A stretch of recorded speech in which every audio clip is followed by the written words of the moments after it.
На канале Абхазского телевидения информационный выпуск Камшик-Пшара. Главные события этого дня в материале наших корреспондентов. И я, ведущая Фатима Джопо, приветствуем вас. А сейчас коротко о главном.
Наш эфир продолжается. По техническим причинам наш эфир был прерван.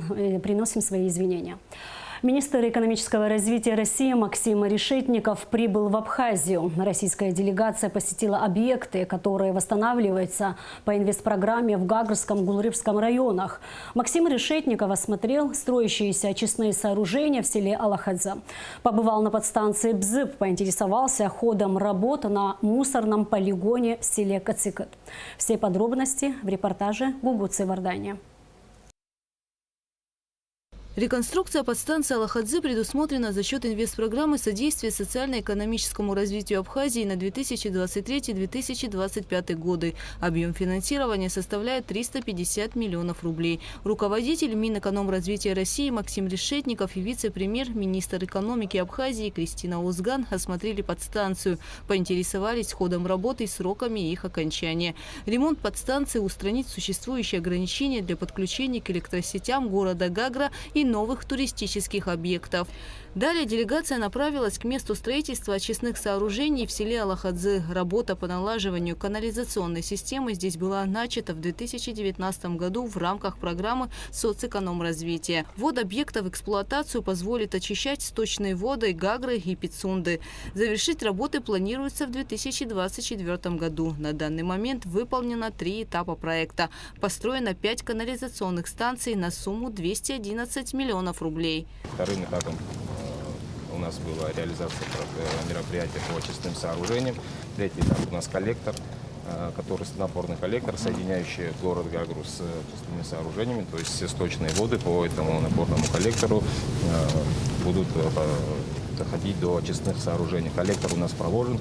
В прошлом году мы завершили мероприятие, там 10 километров. Его запустили, да, по-моему? Его не запустили. Пока мы не можем сюда подать стоки, так как у нас пока объект не готов.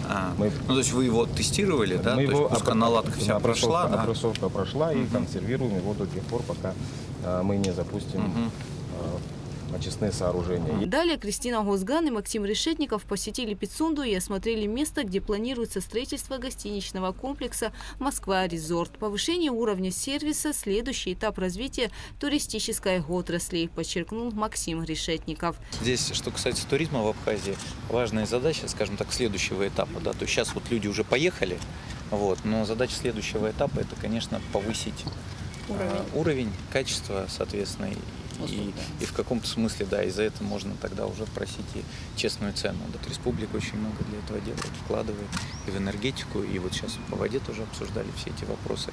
Ну и разумеется, что это не только все делается для новых объектов, это в целом делается и для Гагари, для Пицунды. Потребности они есть, они ощутимы, мы как раз пытаемся покрыть. Авторы проекта рассказали о проделанной работе и о том, что планируется. Планируем закончить первый этап в конце этого года.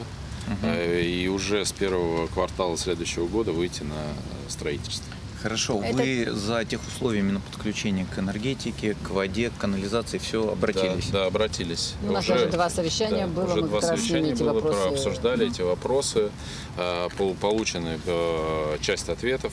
Ну, то есть в целом понимаете, Да, какие затраты на энергетику, что придется линию строить, да, тут где-то 10-11 километров. Понимаете, что надо будет коллектор как бы сделать, да. Ремонтные работы на подстанции БЗИП проходят также за счет средств инвестпрограммы. Подстанция является основным центром питания Гагарского и Гудаутского районов. Введена в эксплуатацию в 1964 году. Ее реконструкцию планируют завершить в 2023. Работы выполнены на 95%. Далее Кристина Озган и Максим Решетников обсудили ремонт ПС «Дранда», которая совместно с подстанцией Агудзера будет обеспечивать электроэнергией Сухумский аэропорт и полигон твердых бытовых отходов в селе Кацыкыт Голрыжского района. Также необходимо строительство новой воздушной линии электропередачи. Ориентировочные затраты на модернизацию подстанции и строительство ЛЭП составляют около 500 миллионов рублей. Питание с обоих подстанций они должны получать по 10 киловольт. Одно постоянное, другое резервное. А первой категории по нашей энергосистеме не получается, потому что у нас одно питание. Да, одна точка Вот это имеется. Зачем делать 2 подстанции, когда можно за эти деньги купить нормальную генерацию? Нет, зачем делать вторую подстанцию? Вот я бы так сказал. Нам надо просто понять, какой Но вы вариант тогда более... тут надо С сменами. обоих сторон это было с советских времен, с обоих подстанций они имели питание. Ну, это нам надо сесть и концептуально все-таки просчитать. Надо И с с Минэнерго, Минэнерго посоветоваться, и и с потом. нашими, и Это у них принять решение. одна Затем Кристина Озган и Максим Решетников направились в село Кацыкыт, где идет строительство полигона твердых бытовых отходов. Это будет первый обустроенный мусорный полигон в Абхазии. Его общая площадь составляет 36 гектаров.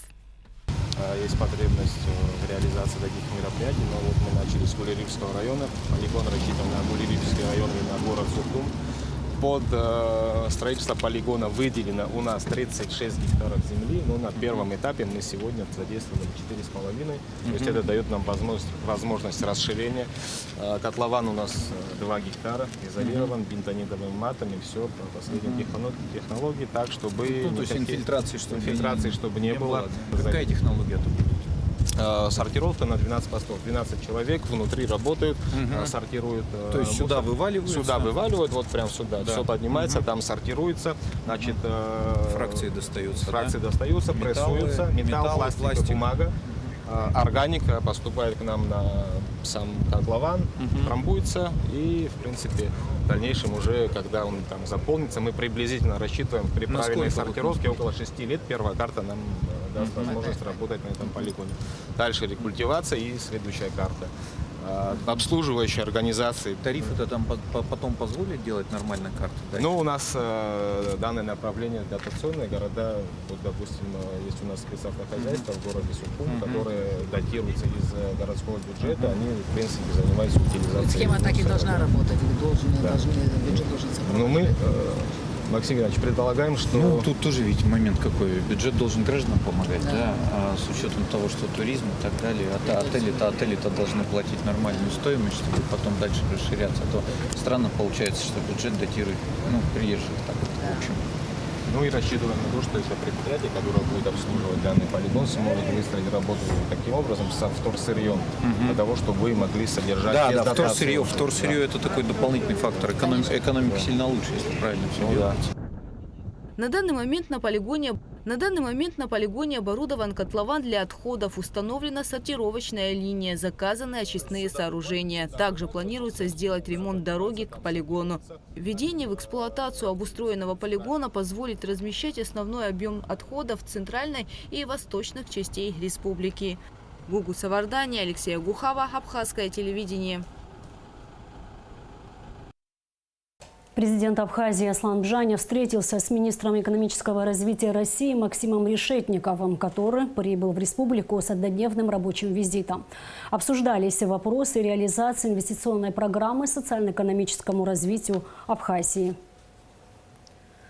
По результатам выездных осмотров в правительстве Абхазии состоялась встреча премьер-министра Александра Ангваб и министра экономического развития России Максима Решетникова.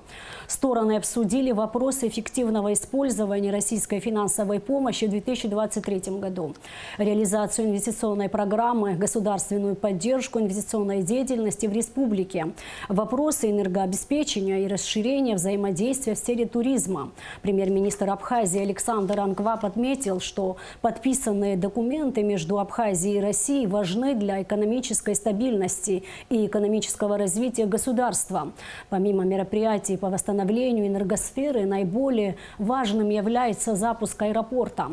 Это станет не только хорошим решением транспортных задач, но и фактором роста экономического потенциала, сказал премьер-министр Абхазии. После завершения встречи Максим Решетников и вице-премьер-министр экономики Кристина Озган рассказали об итогах визита российской делегации. Не важно, чтобы здесь было стабильное энергоснабжение, а мы знаем, что здесь проблемы есть. Очень важно, чтобы были нормальные очистные сооружения. Это состояние моря в первую очередь. Очень важно, чтобы мы сегодня посмотрели уже объекты, связанные с ТБО, нормально работали, с коммунальными отходами, потому что это так или иначе все равно тоже попадает и в море, и экология, и так далее. Поэтому вот этот комплекс мероприятий, которые, еще раз подчеркну, реализует и строит республика при поддержке федерального бюджета, но здесь очень важно, чтобы процессы организованы должным образом, достаточно экономные решения коллеги выбирают. Мы, конечно, обсуждали реализацию тех изменений, которые в том числе идут в республике. И здесь первое, что нужно отметить, конечно, это действительно растет экономика. Это видно и по статистическим показателям, по росту валового внутреннего продукта, но еще более наглядно это видно по росту собственных доходов бюджета. Республика наращивает, и на сегодняшний момент 58%, скажем так, доходов обеспечиваются уже республикой, и только 42% это субсидии из перечислений из федерального бюджета, из бюджета Российской Федерации. Это очень важно, что пропорция кардинальным образом изменилась за последние годы, и действительно республика вот так наращивает финансирование. С одной стороны, повышает свою экономическую самостоятельность, а с другой стороны, что здесь действительно идут зачастую такие непростые реформы. Вот мы затронули электроэнергетику, сегодня много обсуждали. Действительно, республика выполняет те обязательства, которые на себя взяты. Идет постепенное выравнивание тарифа. Соответственно, не только из федерального бюджета выделяются деньги на поддержание, так сказать, в нужном состоянии крупнейших объектов, но очень важно, что республика сама формирует этот нормальный финансовый поток, чтобы были местные кадры, чтобы нормально обслуживалось оборудование. Дальше есть крупные объекты электроэнергетики, которые нужны для того же аэропорта, например, которые потребуют дополнительных инвестиций. Тоже обсуждали, на каких условиях, насколько это приемлемо для республики, чтобы туда зашли инвесторы. Сейчас существует такое большое окно возможностей, потому что российский турист, российская экономика переориентируется, и Абхазия может воспользоваться этими возможностями действительно для того, чтобы совершить такой экономический прорыв. И надо сказать, что последние годы, в общем, это и происходит. Поэтому вот эти вопросы обсуждали опять, я уже сказал, крупные инвестиционные проекты, это и крупные гостиницы, которые здесь строятся, и как раз аэропорт, наша там супер задача, которую Аслан Георгиевич с российским руководством перед нами поставили, чтобы в ближайшее время провести открытый, прозрачный конкурс на привлечение инвестора. Мы сегодня обсуждали, что важно, чтобы сразу был четкий, понятный, открытый проект соглашения с обязательствами, которые инвестор на себя берет, чтобы это было не просто обещание построить, да, чтобы были конкретные финансовые санкции, если вовремя не будет построено. Да, вот мы сейчас ведем эту работу. Отдельно мы обсуждали тему поддержки местных производителей, что нужно запустить как можно быстрее эту программу. И важно помочь местным предпринимателям, потому что местный бизнес, в первую очередь, надо поддерживать местный бизнес. Мы тоже понимаем, важно, конечно, когда приходят крупные российские инвесторы, сети и так далее, но экономика не может никогда развиваться только ориентируясь на пришлых инвесторов. Минэкономразвития России является уполномоченным органом по реализации тех программ, которые реализуются в Абхазии благодаря поддержке Российской Федерации. И лично хочу поблагодарить вас, Максим Геннадьевич. Вы федеральный министр, который второй раз посещает Республику Абхазию. Мы не одно соглашение с вами подписали. Это говорит о том, сколько внимания и труда вкладывается в развитие наших отношений. Коротко это хочу делается сказать... по поручению президентов наших стран. Правительство Российской Федерации, вопросы развития Абхазии – это вопросы, которые постоянно находятся и в повестке, и на контроле. У нас выстраивается системный подход к решению тех задач, которые перед нами стоят. Мы недавно утвердили программу социально-экономического развития. В рамках нее подписали межправительственное соглашение, которое определяет обязательства и ответственность сторон при реализации этих мероприятий.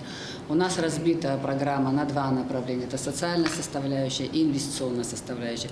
И мы планомерно идем, реализуя эти мероприятия, как раз то, что сейчас озвучивал Максим Геннадьевич. Это вопросы энергетики, вопросы водоснабжения, водоотведения, это вопросы развития крупных инвестиционных проектов, развития отдельных отраслей экономики и связанные с этим меры господдержки. Они выражаются в разной форме, в форме субсидий, в форме оказания законодательного сопровождения, особого инвестиционного режима и ряда других направлений, которые должны способствовать тому, чтобы экономика Абхазии вышла на другой уровень развития, а мы можем быть самодостаточными и можем успешно развиваться в ближайшей перспективе. Поэтому я думаю, у нас все получится.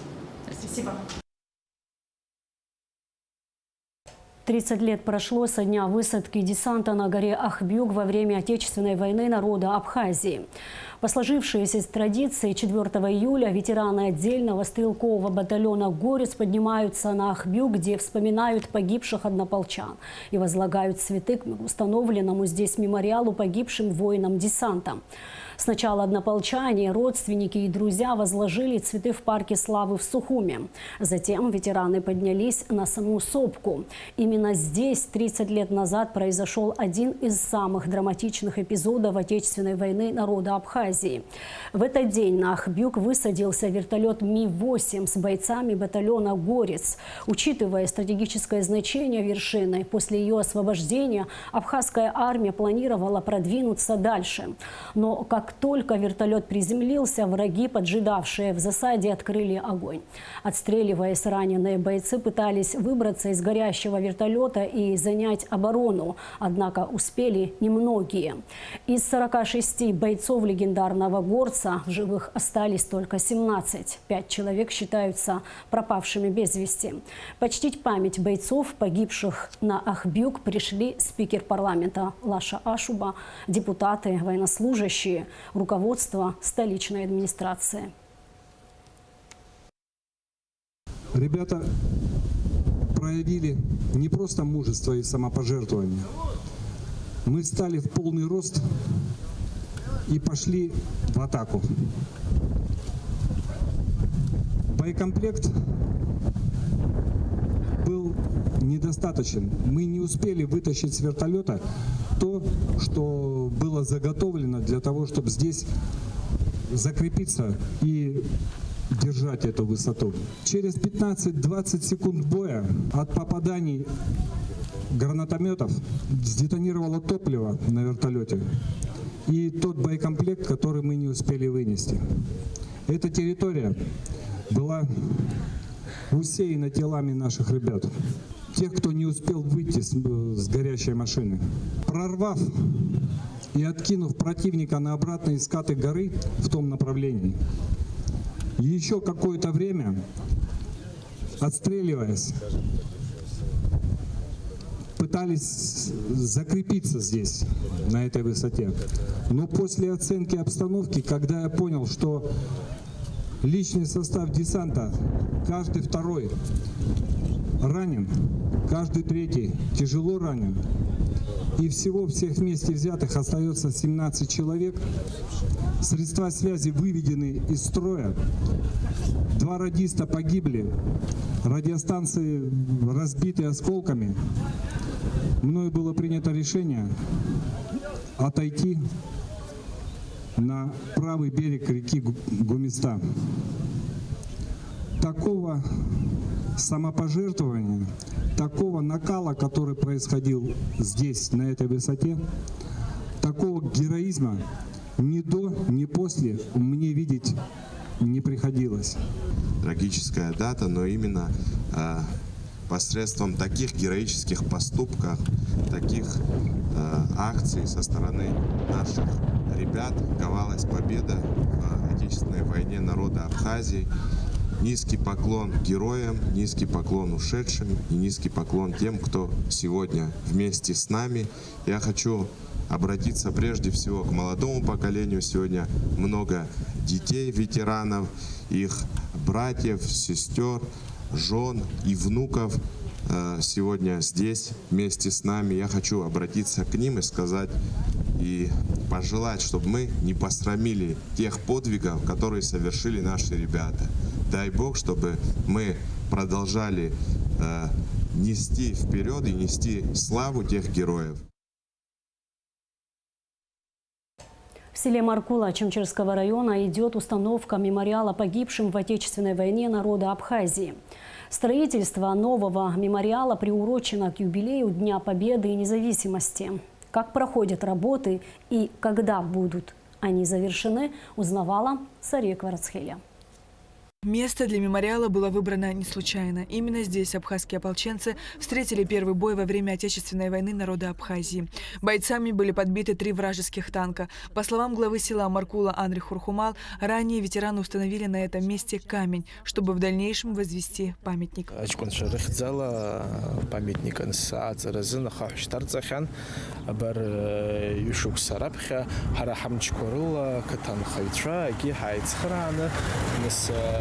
брата Псаром гина Саичка Араб Курджа Адгалара Ахцейд.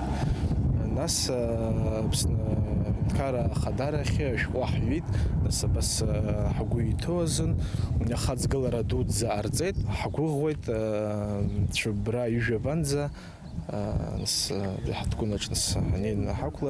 В напоминание о подбитой вражеской боевой технике частью композиции мемориала станет установленный на специальном постаменте танк. Для этого проведены необходимые работы. Залили бетонный постамент, также установили цоколь ограды. Далее будет произведена укладка брусчатки, установлены фонари и лавочки. И в самом конце на место будут помещены мемориальная плита и танк. Территория мемориала также будет озеленена, вокруг будут высажены деревья. Цокольную часть под ограду уже залили под танк, где будет установлен танк или БТР.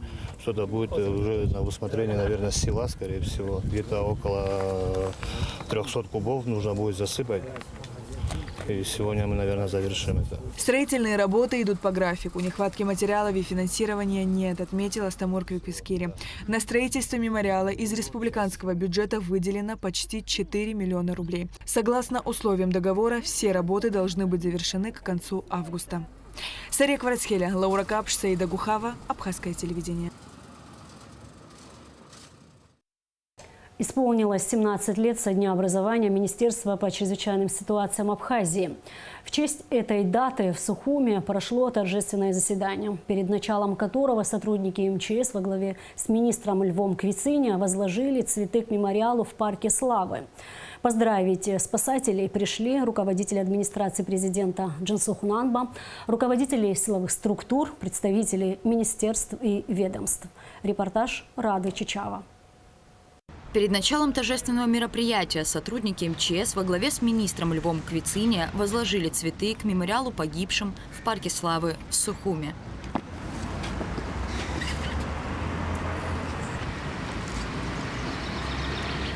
Открывая торжественное собрание, министр по чрезвычайным ситуациям Лев Квициния поздравил личный состав МЧС с профессиональным праздником.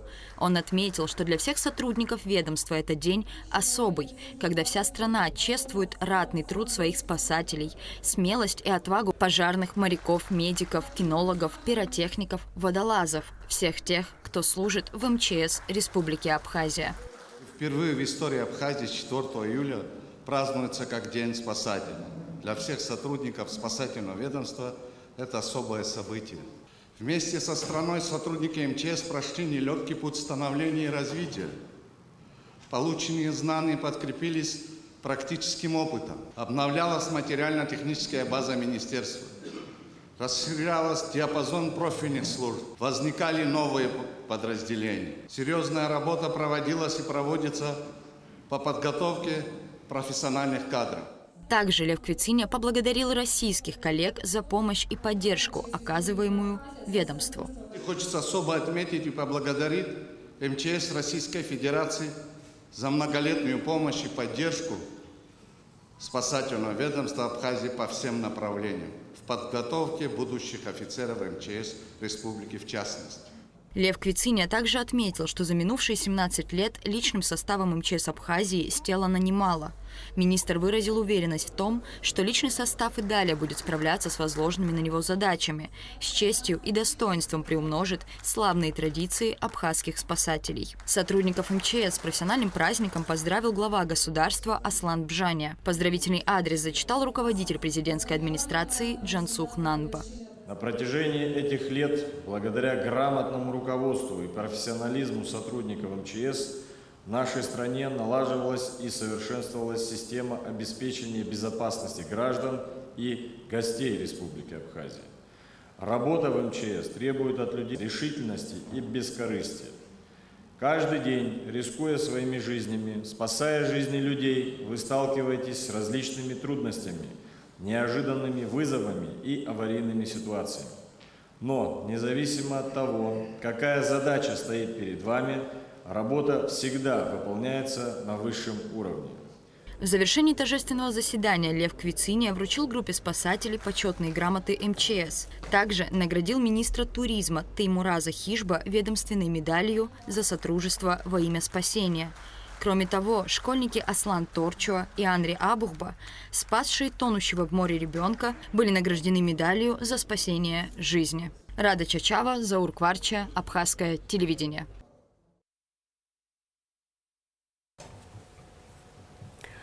Спикер парламента Лаша Ашуба поздравил министра по чрезвычайным ситуациям Льва Квициния с Днем образования ведомства. Поздравление отмечается компетентность, грамотность и слаженность абхазских спасателей. Их мужественность и самоотверженность в работе по ликвидации последствий стихии и пожаров. Поступления налоговых платежей в бюджет Абхазии за июнь текущего года составили более 300 миллионов рублей при плане 262,6 миллионов. Выполнение составило 114%, сообщает пресс-служба Министерства по налогам и сборам. За 6 месяцев текущего года при плане в 1 миллиард 463 миллиона рублей в бюджет республики поступило 1 миллиард 893,7 миллионов налоговых платежей. Выполнение 129%. Наивысший показатель выполнения плана у Гагарского района 194%. План не выполнен только в Ачимческом районе, всего 42%. Сотрудники МВД совместно с СГБ задержан гражданин Узбекистана, у которого обнаружено и изъято сильнодействующее наркотическое средство в особо крупном размере. Также задержан житель Сухума, подозреваемый в краже. Подробности в материале пресс-службы Министерства внутренних дел. Сильнодействующее наркотическое средство в особо крупном размере изъято сотрудниками УКОН МВД и Службы государственной безопасности Республики Абхазия в результате совместно проведенных оперативных мероприятий. Задержан гражданин Республики Узбекистан Айтбаев Атабек Улугбек Угли 2001 года рождения, у которого в ходе личного досмотра были обнаружены свертки, обмотанные пищевой пленкой со светлым кристаллообразным веществом внутри. Также изъяты документы на имя задержанного, множество банковских карт и телефон. В экспертно-криминалитическом центре МВД Абхазии установили, что масса наркотического средства метадон, изъятого у задержанного, составила более 201 грамма. По данному факту в отношении гражданина Айтбаева возбуждено уголовное дело и избрана мера пресечения в виде содержания под стражей. Последнему вменяется незаконное приобретение, хранение, перевозка с целью сбыта, равно сбыт наркотического средства в особо крупном размере. Расследование проводит Следственное управление МВД Абхазии. В результате оперативно-розыскных мероприятий сотрудниками уголовного розыска столичного УВД изъято похищенное имущество. Задержан подозреваемый в краже, имевший место в городе Сухум, Квачахи Аслан Гейнович 2002 года рождения. Последний, находясь на набережной Диаскуров, похитил барсетку с сотовым телефоном у несовершеннолетнего гражданина, после чего с места происшествия скрылся, но был оперативно задержан и уже дал признательные показания в содеянном. Мобильный телефон в корпусе синего цвета. Откуда у вас данный телефон? Где? На переднем. С какой целью? Что продать? Что продать? Гражданин Квачахи помещен под домашний арест. Расследование уголовного дела, возбужденного по части 3 статьи 155 Уголовного кодекса Республики, проводит Следственный отдел УВД по городу Сухум. В Министерстве внутренних дел состоялось торжественное заседание управления ГАИ МВД, приуроченное к профессиональному празднику госавтоинспекции. Министр внутренних дел Роберт Киут поздравил сотрудников ГАИ с праздником и выразил благодарность за добросовестное выполнение служебных обязанностей. 3 июля свой профессиональный праздник отмечают сотрудники управления госавтоинспекции Республики Абхазия. В честь празднования 87-й годовщины со дня образования структуры в УГАИ прошло торжественное заседание, в котором приняли участие министр внутренних дел Роберт Киут, заместитель министра Беслан Чкадуа. Поздравляя ветеранов и личный состав, министр Роберт Киут подчеркнул, что на сотрудниках госавтоинспекции лежит особая ответственность. Он также выразил благодарность ветеранам службы за большой вклад в формирование и сохранение славных традиций органов внутренних дел, профессиональную подготовку и воспитание личного состава. Уважаемые коллеги, от имени руководства Министерства внутренних дел Республики Абхазия и от себя лично сердечно поздравляю вас с профессиональным праздником, Днем сотрудников государственной автоинспекции. Ваша непрерывная забота о безопасности на дорогах, контроль соответствия правилам дорожного движения и регулирование транспортного потока играет жизненно важную роль в обеспечении безопасности всех участников дорожного движения. Профессиональная и квалифицированная работа способствует предотвращению аварий и выявлению правонарушителей, что существенно влияет на снижение количества дорожно-транспортных происшествий. Благодаря вам наши дороги становятся более безопасными и комфортными. К сожалению, при выполнении служебных задач мы сталкивались с потерями. Прошу почтить память сотрудников госавтоинспекции, погибших при исполнении служебного долга, минутой молчания.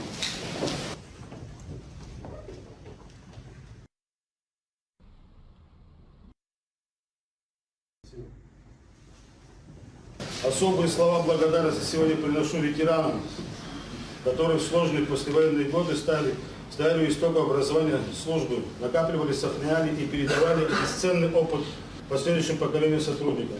В этот знаменательный день давайте отметим ваше преданное служение, профессионализм и силу воли, ваше стойкое поведение и способность принимать правильные решения в экстренных ситуациях, дает вам уверенность в будущем. Желаю вам успехов во всех ваших делах, надежного здоровья и безопасности. Благодарю вас за ваше служение и стремление делать наши дороги лучше.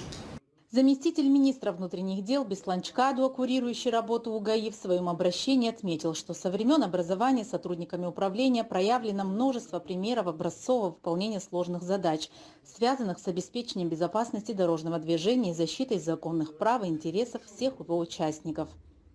вместе проводим немалый объем работы. Понятно, что население, общество, люди ждут от нас больших результатов.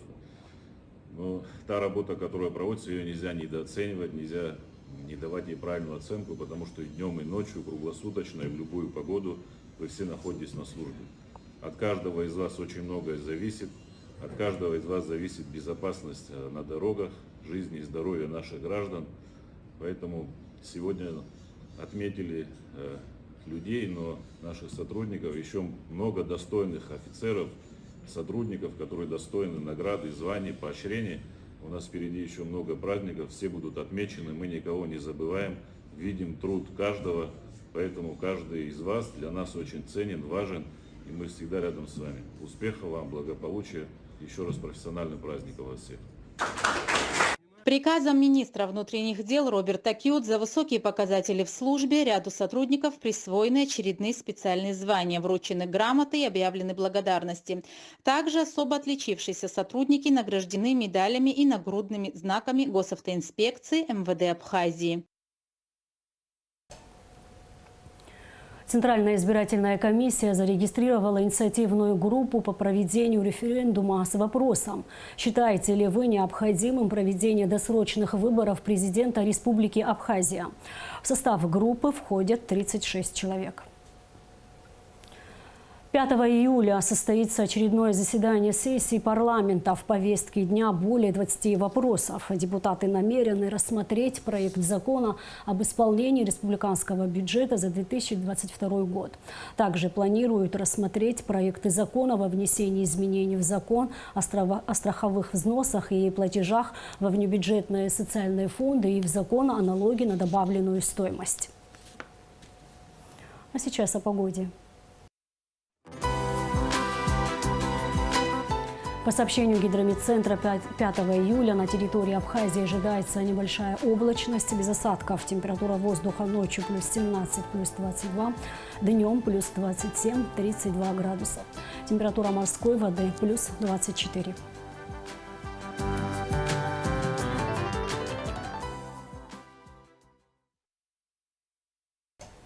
И на этом наш выпуск завершен. Всего вам доброго и только хороших новостей.